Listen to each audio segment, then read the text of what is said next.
Good morning.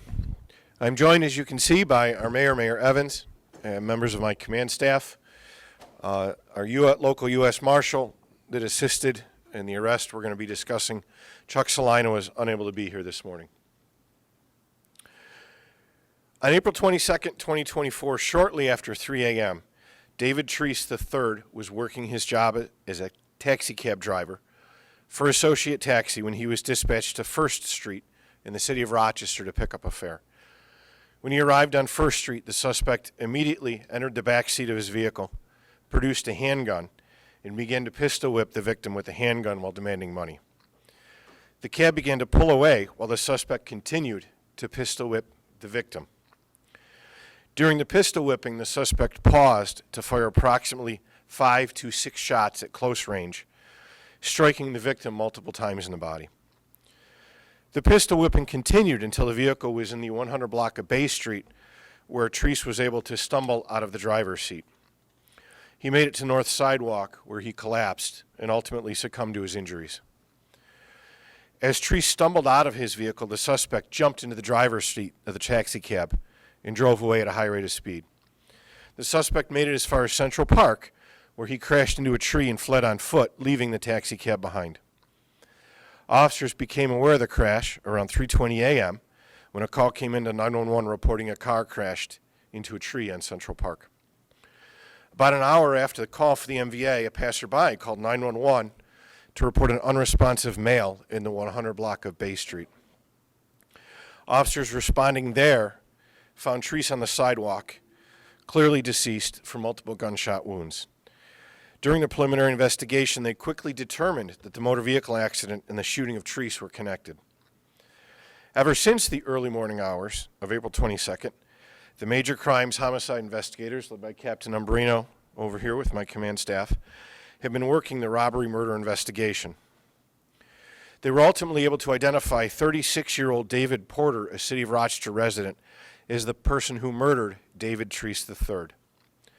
On April 23, 2024, the Rochester Police Department's tactical unit, led here by Captain Deerkop, over to my left, and the United States Marshal's Violent Fugitive Task Force, as I mentioned before, were tasked with locating Porter. During the early evening hours of April 23rd last night, Porter was located inside an apartment in the town of Chilai and was taken into custody without incident. David Porter has been charged with murder in the 2nd degree, robbery in the 1st degree, criminal possession of a weapon in the 2nd degree. Porter is prohibited from legally possessing a handgun in New York State due to 3 prior felony convictions and 3 prior misdemeanor convictions. In addition, Porter has also been charged with an outstanding arrest warrant out of the City of Rochester for criminal obstruction of breathing from a different incident. Because of the nature of the charges against Porter, it was required at arraignment this morning in Rochester City Court that he be held no bail, no release until the case is presented to a Monroe County Court judge. Additional charges relating to the murder of David Treese III may be presented to a grand jury at a later time. The quick arrest and apprehension of the suspect in this particularly brutal murder was made possible by the work of the investigators from the Major Crimes Unit, the assistance received by the Tactical Unit, the United States Violent Felony Fugitive Task Force, as well as the help of the residents of the City of Rochester who provided information pertinent to the case. I should also note I'm also joined today by First Assistant District Attorney Perry Duckles, who's going to be handling the case. Mayor Evans has a few words, and then we'll take some questions. Thank you. Last night, I had the opportunity to talk to David Treese Jr.'s mother and father, and I conveyed to them my deepest condolences on this senseless, cowardly, and dastardly act that took place on Monday night. I want to thank the chief and his team, RPD Major Crimes, Chuck Salinas and the U.S. Marshal, for bringing this suspect to justice quickly. This is what we can do when we all work together collaboratively. I want to thank the residents of Rochester for also cooperating with this investigation. On Monday, we issued a clarion call to people in the community to make sure that they work along with law enforcement to stop the senseless killings that we see in our community. And when we do that, we can bring people like the person that perpetrated this heinous act to justice. My thoughts are with the Treese family as they mourn this senseless tragedy, as well as his colleagues over at Associate Taxi. The last point I want to make is these individuals that drive cars, cabs, and ride sharing, and do ride sharing services, oftentimes they have other jobs. They do this because they want to make extra money. They should not have to put their lives in danger when they do these jobs. And Mr. Treese should not have died like this. No one deserves to die in such a brutal way. So our thoughts are with his family. And I want to encourage anyone on any other crime or nonsense that you see in our community to make sure that you report it, that you reach out, and know that we want to work to make sure that we end senseless violence in our community. We can do that by working together. The chief and I were out walking yesterday in neighborhoods. The last Tuesday of every month is our mayor on the block, and every resident that we run into says they want to end to senseless violence and they want to help and they want to be a part of the solution. We get these calls in the mayor's office regularly. So our thoughts are, again, with the Treese family, and we pray that justice will be served in this dastardly case of a person just working their job, driving their cab, that now has to be absent from their family. So we pray for them, and we pray for the soul of David Treese Jr. Thank you. Okay, questions? A question for both the chief and the mayor. Over the last couple of days since we learned of this, we've reached out to a number of cab companies who have told us they have pulled out of the City of Rochester because they have been concerned about the violence that cab drivers have experienced. Do you know that, and have you been working with them on ways to curb that? Yeah, so, well, there's two different. So you have the ride share programs, which again, if the drivers follow the measures put in place by their company and aren't, picking up people, hailing them down, then there's some measures in place for their safety, to make sure that the person who's getting in, they have the name, they have an account, things like that. The taxis themselves are licensed through the City of Rochester. So, yeah, we deal with them on a regular basis, and as part of that licensing, we do keep them in touch with, safety tips, things to upgrade, having a camera on board is a great thing. Having GPS on board is a great thing. A lot of times you'll see taxis have the amber light on the back that says if this light is flashing, call 911. All those are great preventative measures. So hopefully we can avoid another tragedy like this one. Were those measures in place in this case? I'm not going to talk particulars on this because obviously we don't want to jeopardize the court case. Mayor, do you want to address this? Just because I think there is this perception, What in the city, there's a whole group of businesses who say, we're not. Well, I'm not familiar with any particular case. So I follow data and information. I have not been made of no cab company, and I'll double check this when I get back, has reached out to the mayor's office to tell us that they're specifically pulling out of Rochester. I will tell you that we have a very robust Uber and Lyft ride-sharing service in Rochester. Tons of people use Uber and Lyft in Rochester. In terms of the cab companies, I cannot comment in terms of them pulling out. They have not reached out to the mayor's office to tell me that. So I'm not aware of that. Our city clerk is the one that certifies the cab services. You might want to check with them to see if the numbers have been going on.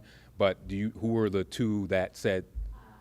Okay, if you can get them to me, that'd be good. But it's very hard for me to speak in hypotheticals because I haven't. The first I'm hearing that is from you right now. We do. We want a robust, but we have I'm very supportive of Uber and Lyft.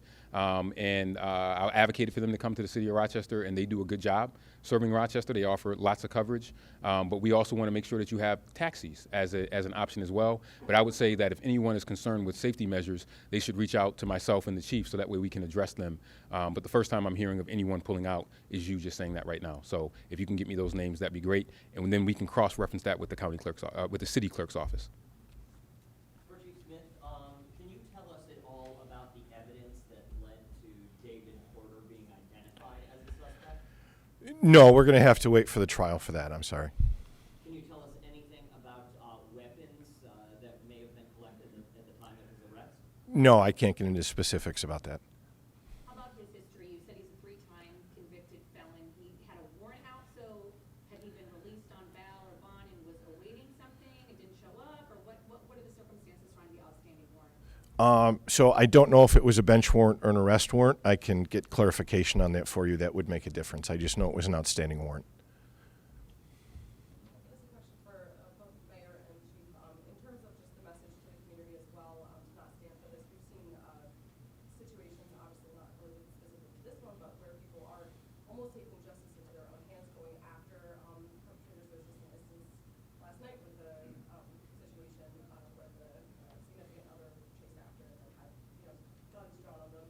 How do you balance that message to the community to help support? What are the specific ways, and are these dangerous to follow in that route? Last year. Yeah, I mean, we're again speaking the broad spectrum hypotheticals. Everyone certainly has a right to defend themselves, but you need to be very cautious. At what point are you no longer defending yourself and now you become the aggressor? It is a very fine line. I would recommend everyone, if you can, call 911 and do what you need to do to keep yourself safe. But don't try and turn the tables on your attacker. We were here Monday with the other 2 cases. I know you made an arrest yesterday on the second case. The first case of the man who was shot in front of his home or in the driveway. What can you share with us about that? Sure. So the incident on Day Place, all the parties in that have been identified. We are working with the district attorney's office as far as what charges would be appropriate. That was an isolated incident. Like I said, the parties involved knew each other, so we can say there's no danger to the public. But again, so we stood here Monday, 3 homicides. We stand here today, Wednesday, 3 arrests, or three case closures anyway. Again, a credit to not only the Major Crimes Unit for coming up with the information, but then the tactical unit and all of our partners for taking people into custody.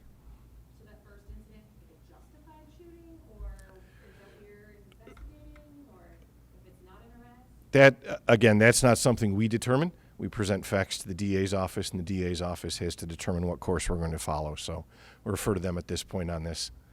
All right. Given that homicide, I'm sorry. Do you want to address that? With regards to Dade Place? Yeah. I think the circumstances of Dade Place warrants more consideration between the police and our office before charges may or may not be filed.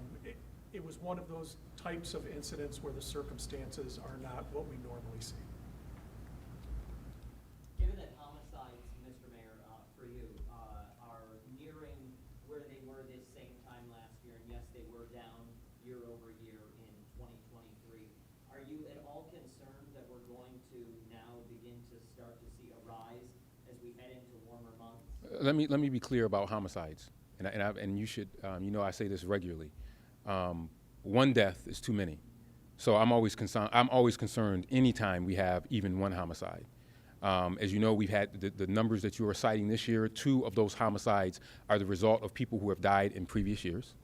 We had the 3 that were killed by the coward that decided to run their vehicle on Lake Avenue near the Kodak Theater, and then we had a tragedy with a baby who died after they ingested fentanyl.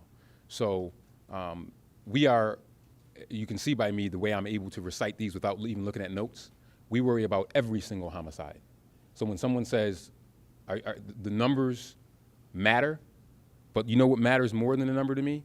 David Treese Jr., Julius Greer, who was the first homicide on my first day in office.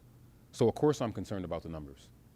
but I'm more concerned about the lives that are lost. But we're going to do everything we can to continue with prevention, intervention, and suppression. But the only way we can do that is through community help.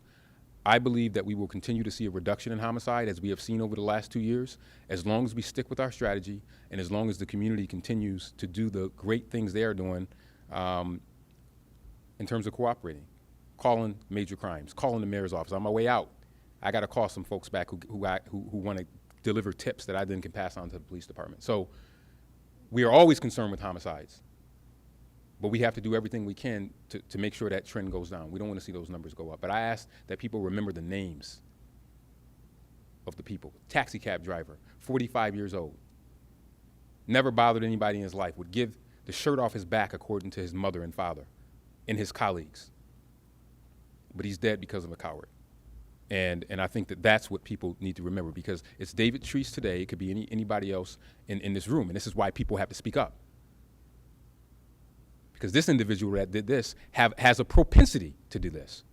And if you know someone has a propensity to wreak havoc and use guns and all those things, it's incumbent upon all of us to make sure that we report it. The last point I want to make, too, is because it was asked about vigilante justice. We don't want vigilante justice. That's what we have these guys for. Call us. If you have the information, we're going to do it. We don't want vigilante justice in our city. Okay? This is why we have the men and women in uniform. This is what your tax dollars pay for. We don't want anybody taking the law into their own hands. Okay. Thank you very much. I'll just wrap that up by saying we here at the Rochester Police Department are just getting started. So we're going full speed. Watch what we do now.